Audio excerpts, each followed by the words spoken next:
امام محمد رحمۃ اللہ تعالی علیہ جامع الصغیر میں فرماتے ہیں قال ومن اشترى عبدین صفقۃ واحدۃ، جس نے دو غلاموں کو ایک صفقے میں خریدا، یعنی ایک ہی عقد میں دو غلاموں کو خریدا، فقبض احدہما، اس نے ان دونوں میں سے ایک پر قبضہ کیا اور وہ غلام صحیح سالم تھا، ووجد بالآخر عیبا، اب دوسرے پر اس نے قبضہ نہیں کیا ہے اور اس نے دوسرے کو دیکھا کہ اس میں تو عیب ہے، فإنه يأخذهما أو يدعهما، تو اب مشتری کو آپشن یہ ہے کہ یہاں تو دونوں کو لے لے، عیب والا بھی لے لے، سالم تو اس نے قبضہ کر لیا ہے، اور یہاں تو دونوں کو لوٹا دے، جیسا نہیں کر سکتا کہ سالم رکھ لے اور عیب والا لوٹا دے۔ کیوں؟ لأن الصفقة تتم بقبضهما، اس لیے کہ جو یہ صفقہ ہے، یہ عقد بے ہے، وہ اسی وقت مکمل ہوگا جبکہ ان دونوں پر قبضہ کر لے گا، تتم بقبضهما، ان کے دونوں کے قبضہ کرنے کے ساتھ کامل ہوگا، فیکون تفریقها قبل التمام، اور یہ جو اگر ایک کا جو قبضہ ہے، ایک پر اس نے قبضہ کیا ہے ایک پر نہیں کیا ہے، اور اس کو اگر یہ جو قبضے میں جو تفریق ہے تو یہ کیا ایک کو لوٹاتا ہے اور ایک کو رکھتا ہے، تو یہ کیا ہو جائے گا، اس کا تفریق ہو جائے گا، صفقے کا تفریق ہو جائے گا اس سے کامل ہونے سے پہلے۔ اور آپ پیچھے پڑھ چکے ہیں کہ صفقہ یعنی عقد بے مکمل ہونے سے پہلے اس کی تفریق ممنوع ہے، جائز نہیں ہے، وقد ذکرناہ، اور ہم نے اس کو بیان کیا ہے۔ اب یہاں پر قبضے کی تفریق سے صفقے کی تفریق کیسے لازم آتی ہے، یعنی ایک پر قبضہ کیا ہے ایک کو، اب واپس اگر وہ کرتا ہے تو اس سے قبضے کی تفریق ہو رہی ہے، اس سے صفقے کی تفریق کیسے لازم آ رہی ہے، تو بتا رہے ہیں کہ وَهَذَا لِأَنَّ الْقَبْضَ لَهُ شِبْهٌ بِالْعَقْدِ، یہ اس لیے ہے کہ قبضے کو عقد کے ساتھ ایک مشابہت حاصل ہے، کیونکہ بھائی قبضے سے کیا ہوتا ہے کہ آپ قبضے جب کسی چیز پر آپ قبضہ کر لیتے ہیں، مبی پر قبضہ کر لیتے ہیں، تو آپ اس کو ملکیت آپ کی ثابت ہو جاتی ہے، آپ اس میں تصرف کر سکتے ہیں، ٹھیک ہے۔ اور عقد میں کیا ہوتا ہے کہ عقد میں آپ اس کے مالک ہو جاتے ہیں، صرف مالک ہوتے ہیں، جب تک قبضہ نہیں کریں گے تب تک ظاہر تصرف نہیں کریں گے، اور مالک کسی چیز کا ہم ہوتے ہی کیوں ہیں، تاکہ اس میں تصرف کر سکیں، تو ان کا اس طرح سے قبضے اور عقد کا ایک کیا ہے تعلق ہے، قبضے کا بھی عقد کے ساتھ ایک کیا ہے مشابہت موجود ہے، فالتفریق فیہ کالتفریق فی العقد، تو قبضے میں تفریق یہ عقد میں تفریق کی طرح ہو جائے گی، لہذا یہ جو قبضے میں تفریق ہوئی ہے، ایک پر اس نے قبضہ کیا ہے ایک پر قبضہ نہیں کیا ہے، تو اب یہاں تو اگر ایک جس پر قبضہ نہیں کیا ہے وہ عیب دار ہے، یہاں تو عیب دار کو بھی رکھ لے اور صحیح سالم ہے اس کو بھی رکھ لے، یا پھر دونوں کو واپس کر دے۔ وَلَوْ وَجَدَ بِالْمَقْبُوضِ عَيْبًا، اور اگر اوپر والی متن کی صورت میں پہلے کیا تھا کہ اس نے قبضہ کر لیا تھا وہ صحیح سالم تھی، جس پر قبضہ نہیں کیا تھا اس میں عیب تھا، اگر جس پر قبضہ کیا ہے اس کو عیب دار پائے اور جس کو قبضہ نہیں کیا ہے وہ صحیح سالم ہے، تو اب کیا ہوگا، تو کہہ رہے ہیں کہ اختلفوا فیہ، اس میں مشائخ کا حکم میں اس میں اختلاف ہے، وَيُرْوَى عَنْ أَبِي يُوسُفَ رَحِمَهُ اللَّهُ أَنَّهُ يَرُدُّهُ خَاصَّةً، اور حضرت امام ابو یوسف رحمہ اللہ سے مروی ہے کہ وہ خاص جو عیب دار چیز ہے جس پر قبضہ کیا ہے اس کو واپس کر دے گا، اور صحیح سالم جو چیز ہے جس پر قبضہ نہیں کیا ہے اس کو لے لے گا، اور قبضہ جو عیب دار تھی اس کا پیسہ اتنے حصے کا جو پیسہ ہوگا وہ واپس لے لے گا۔ لیکن کہہ رہے ہیں کہ صاحب ہدایہ کہ والاصح انہ یاخذہما او یردہما، اس صورت میں بھی اصح قول یہ ہے کہ یا تو دونوں لے لے یا دونوں واپس کر دے، کیوں؟ لأن تمام الصفقة تعلق بقبض المبيع فهو اسم للكل، اس لیے کہ تمام صفقہ کا تعلق مبیع کے قبضے کے ساتھ ہے، یعنی صفقہ کب مکمل ہوگا، عقد بے کب مکمل ہوگی، جب آپ مبیع پر قبضہ کر لیں گے، اور مبیع کیا ہے، وہ اسم للکل، اور مبیع کہتے ہیں ہر اس کامل چیز پر جس پر عقد ہوا ہے، یعنی جس پر عقد ہوا ہے اس کے مکمل حصے کو کیا ہے مبیع کہتے ہیں، تو یہاں دو غلاموں پر عقد واقع ہوا ہے تو ایک پر قبضہ کرنے سے صفقہ تام نہیں ہوگا، دو پر قبضہ کرے گا تو ہی صفقہ تام ہوگا۔ خسارہ کا حبس المبیع، تو یہ تمام صفقہ یہ حبس مبیع کی طرح ہو گیا، یعنی بائع کیا ہوتا ہے کہ بھئی بائع اپنی جو مبیع ہے اس کو جب تک ثمن پورا ادا نہ کر دے مشتری تب تک وہ روک سکتا ہے اپنے پاس، اس کو نہ دے۔ جب آدھا ثمن دے گا تب بھی وہ نہیں دے گا، پورا ثمن اس کو ملے گا تب وہ دے سکتا ہے، ٹھیک ہے، تبھی دے گا۔ بائع چاہے تو مبیع کو ثمن کے پورا حاصل کرنے سے پہلے روک سکتا ہے، تو یہ صفقہ تمام بھی اسی طرح ہو گیا کہ جب تک کیا ہے مکمل مبیع پر قبضہ نہ ہو جائے صفقہ تام ہوگا نہیں۔ اسی کو بتا رہے ہیں کہ حبس مبیع میں کیا ہوتا ہے، لما تعلق زوالہ باستیفاء الثمن لا یزول دون قبض جمیعہ، کیونکہ جب کیا ہے لما تعلق زوالہ مبیع کے زوال کا تعلق باستیفاء الثمن، ثمن پورا حاصل کرنے کے ساتھ ہو جاتا ہے، یعنی ثمن پورا ملے گا تو مبیع کیا ہے بائع اپنی ملکیت سے زائل کرے گا یا ان کو دے گا، ٹھیک ہے۔ تو لا یزول، تو یہ جو حق حبس ہے بائع کو مبیع روکنے کا جو حق ہے، لا یزول یہ زائل نہ ہوگا دون قبض جمیعہ، جب تک زمین ثمن پر قبضہ نہ کر لے۔ ولو قبضہما، اور اگر دونوں کو قبضہ کر لیا، پہلی یہ دو مسئلے تھے اس میں تو ایک پر قبضہ کیا تھا اور ایک میں عیب تھا، اب دونوں پر قبضہ کر لیا، ثم وجد باحدہما عیبا، پھر دونوں میں سے کسی ایک میں عیب پایا، یردہ خاصۃ، تو اب خالی کیا ہے عیب والی چیز کو واپس کرے گا، جو صحیح سالم ہے اس کو واپس نہیں کر سکتا ہے۔ لیکن اس میں خلاف ظفر، اس میں امام ظفر اختلاف کرتے ہیں۔ امام ظفر کیا کہتے ہیں، وَهُوَ يَقُولُ، کہتے ہیں فِيهِ تَفْرِيقُ الصَّفْقَةِ، یعنی اس میں بھی صفقہ کی تفریق ہے، اگرچہ دونوں پر قبضہ کر لیا ہے لیکن اس میں بھی صفقہ تفریق ہو رہا ہے۔ وَلَا يَعْرَى عَنْ ضَرَرٍ، اور اس میں ضرر بھی ہے بائع کو، جب ایک آپ لوٹائیں گے قبضہ دونوں پر قبضہ کرنے کے بعد اور ایک رکھ لیں گے تب بھی بائع کو اس میں ضرر ہوگا، کیسے، لِأَنَّ الْعَادَةَ جَرَتْ بِضَمِّ الْجَيِّدِ إِلَى الرَّدِّ، کیونکہ ہوتا یہ ہے کہ عموماً دیکھیے ایک عیب دار یا ردی چیز ہوتی ہے، پرانی یا تھوڑی کوالٹی لو والی چیز ہوتی ہے، وہ تنہا اس کو بیچنا مشکل ہوتا ہے، لیکن کبھی کبھی ایسا ہے کہ جید چیزوں کے ساتھ ملا کر اس کو بیچتے ہیں تو وہ بک جاتی ہے جلدی، ٹھیک ہے۔ تو اب بھائی نے ایسا ہی کیا ہے، ایک عیب دار غلام تھا اور ایک صحیح تھا، اس نے دونوں کو ساتھ میں ملا کر بیچا تو یہ بک گیا۔ اب اگر مشتری رکھ لیتا ہے اور خالی عیب دار دے دیتا ہے تو بائع کو پھر اس کو بیچنا کیا ہے مشکل ہو جائے، بائع کے لیے یہ ضرر ہو جائے گا، ٹھیک ہے۔ اور عادت اسی میں جاری ہے کہ جید کو کیا ہے ردی کے ساتھ ملا کر بیچا جاتا ہے تو جلدی بک بھی جاتی ہے۔ تو اگر سالم مشتری رکھ لیتا ہے اور عیب والی بائع کو دے دیتا ہے تو یہ بھی کیا ہے تفریق صفقہ ہوگا اور اس میں بائع کو ضرر ہوگا، لہذا اس صورت میں بھی امام ظفر کہتے ہیں کہ دونوں کو لے لے یا دونوں کو رکھ لے۔ فَأَشْبَهَ مَا قَبْلَ الْقَبْضِ، تو چونکہ یہ بھی قبل قبضہ کے مشابہ ہو گیا، تو جس طرح سے قبضہ کرنے سے پہلے صفقہ میں تفریق ہونے کی وجہ سے جائز نہیں ہوتا، اسی طرح صفقہ قبضے کے بعد بھی صفقہ کیا ہے مکمل ہونے کے بعد بھی یہاں تفریق صفقہ واپس لازم آئے گا اور ضرر کیا ہے ہوگا۔ اسی طرح خیار رویت و شرط، اور یہ خیار رویت اور شرط کے مشابہ ہو گیا کہ جس طرح قبضہ کرنے کے بعد بھی خیار رویت یا خیار شرط کی وجہ سے دونوں کو ہم واپس کر سکتے ہیں تو اس میں بھی خیار عیب میں بھی کر سکیں گے،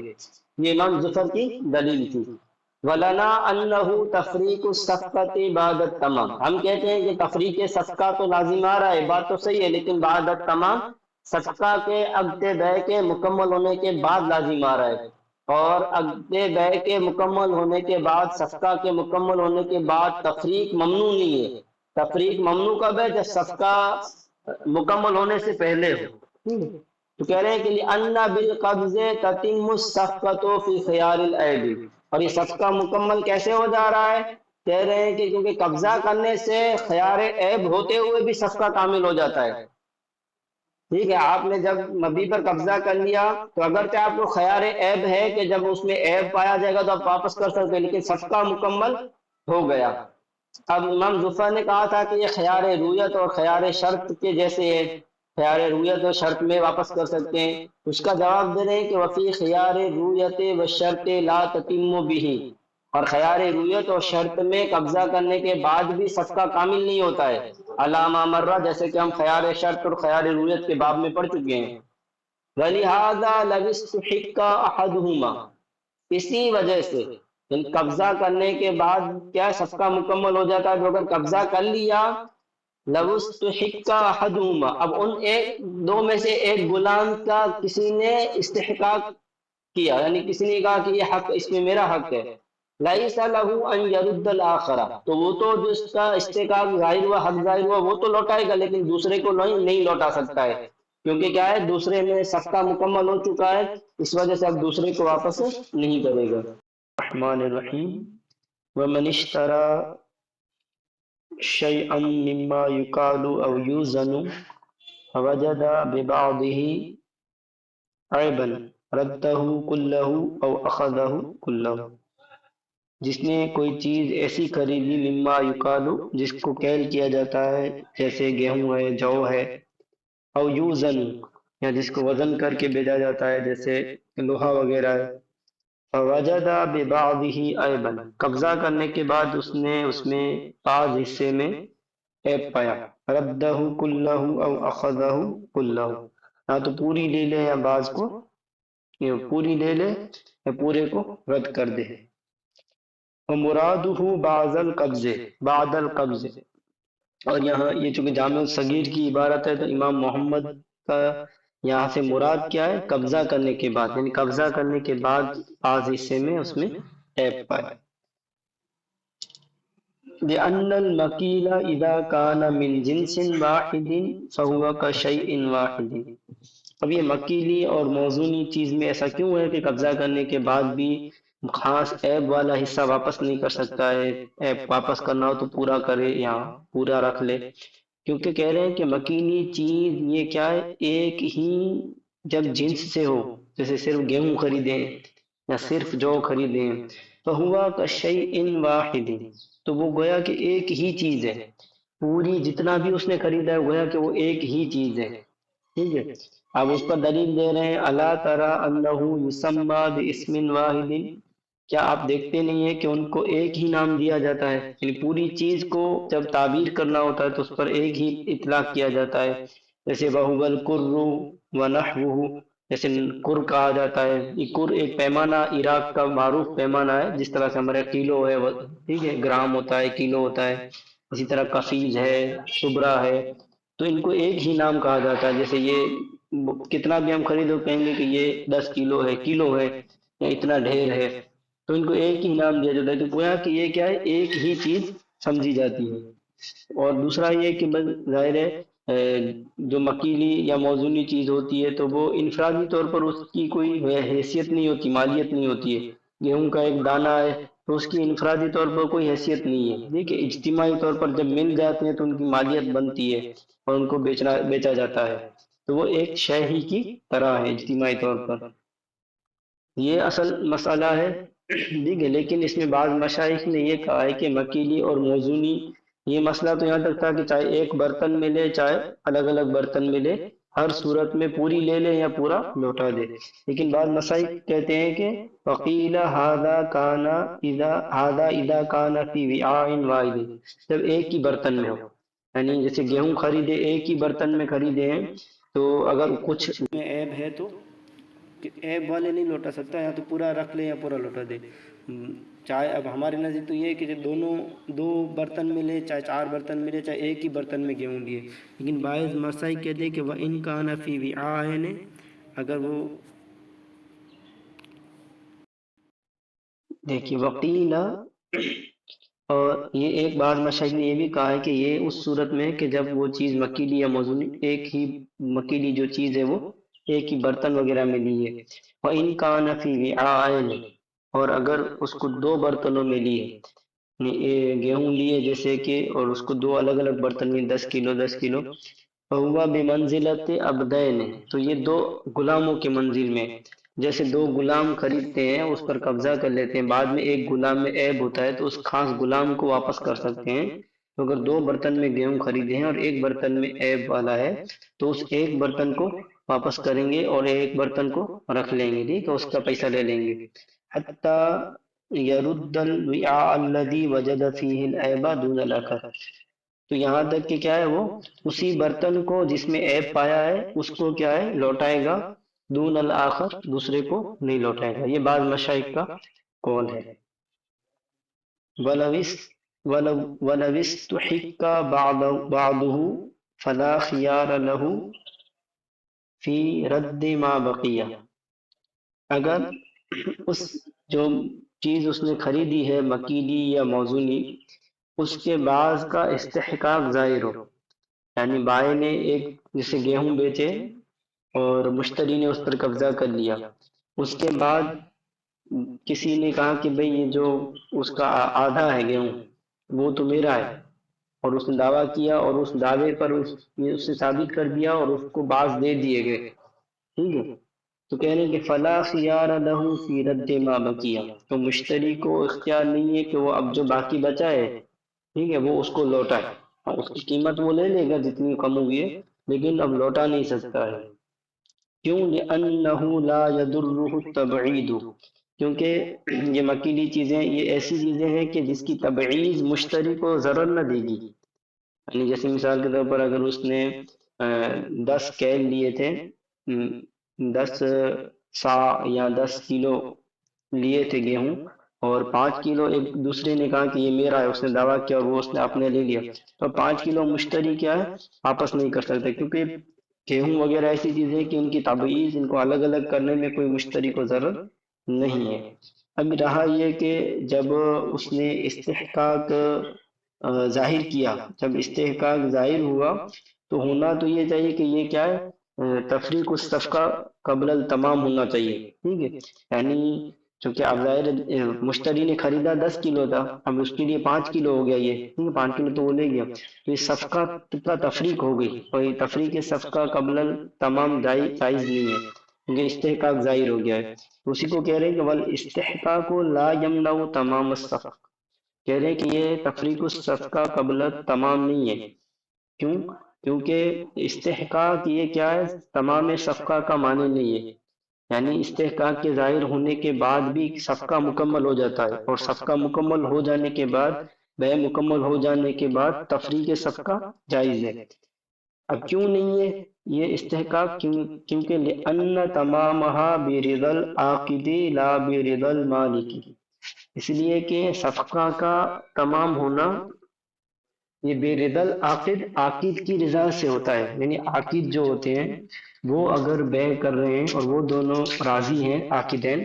تو صفقہ مکمل ہو جاتا ہے، ٹھیک ہے. تو یہاں پر بائع اور مشتری عاقد ہیں اور وہ بس بے پر راضی ہیں تو یہ صفقہ مکمل ہو گیا. لا بے رضا المالک، مالک کی رضامندی ضروری نہیں ہے، اگرچہ اس میں آدھے کا یا بعض کا مالک جو مستحق ہے جس نے دعویٰ کیا تھا وہ ہے، تو اس کی رضامندی صفقے کے مکمل ہونے کے لیے ضروری نہیں ہے. وَهَذَا إِذَا كَانَ بَعْدَ الْقَبْضِ، اور یہ جو صورت ہے کہ استحقاق ظاہر ہو جانے کے بعد لوٹا نہیں سکتا ہے مشتری باقی بچا ہے اس کو، تو یہ قبضہ کرنے کے بعد ہے. اما لو كان ذلك قبل القبض، اور اگر یہ استحقاق قبضے سے پہلے ہو، یعنی ابھی مشتری نے قبضہ نہیں کیا تھا کہ کسی نے استحقاق کا دعویٰ کر دیا، تو لہو ان یرد الباقی، تو مشتری کو اختیار ہے کہ باقی کو لوٹا دے. تفرق الصفقۃ قبل التمام، کیونکہ ابھی قبضہ باقی ہونے کی وجہ سے صفقہ مکمل نہیں ہوا ہے، تو صفقہ کے مکمل ہونے سے پہلے صفقہ کا تفریق کیا ہے یہ ہو جانے کی وجہ سے اس کو لوٹا سکتا ہے.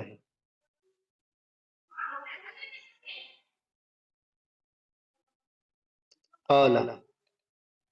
مصنف فرماتے ہیں وَإِن كَانَ ثَوْبًا، اور اگر یہ جو استحقاق ظاہر ہوا ہے ٹھیک ہے اس میں اگر مبی کپڑا ہو،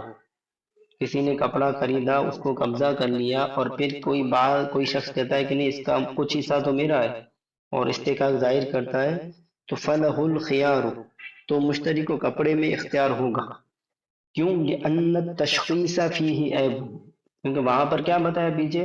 کہ جو مکیلی چیز ہے گیہوں وغیرہ ہے اس میں تبعیض کیا ہے مشتری کو ضرر نہیں دے گی، لیکن اس میں تشخیص یعنی تبعیض عیب ہے. ظاہر ہے کپڑا ایک جو ہوتا ہے اس کا ایک مالیت ہوتی ہے، اس کو الگ الگ کر دے اس کو پھاڑ دے تو اس کی وہ مالیت نہیں رہتی اور مشتری کو فائدہ بھی نہیں رہتا. اس نے ایک جوڑی پوری خریدی ہے اس سے وہ پائجامہ وغیرہ جو بھی بنائے گا پورا پورا ایک ہی طرح کا بنے گا، لیکن اگر آدھا کوئی اور لے جاتا ہے تو ظاہر ہے اس کا تو کام کا نہیں رہے گا باقی کا حصہ، تو اس میں کیا ہے مشتری کے لیے عیب پیدا ہو جائے گا۔ اور یہ کیا ہے جو عیب ہے وقد کانا وقت البیع، اور یہ بیچتے وقت ہی تھا، حیث ظہر الاستحقاق، اور یہ ظاہر کیا ہے استحقاق ظاہر ہوا اس وقت واضح ہوا۔ اب خلاف المکیل والموزون، برخلاف مکیلی یا موزونی چیزیں ہیں کہ اس میں تبعیض کیا ہے عیب نہیں ہوتا ہے۔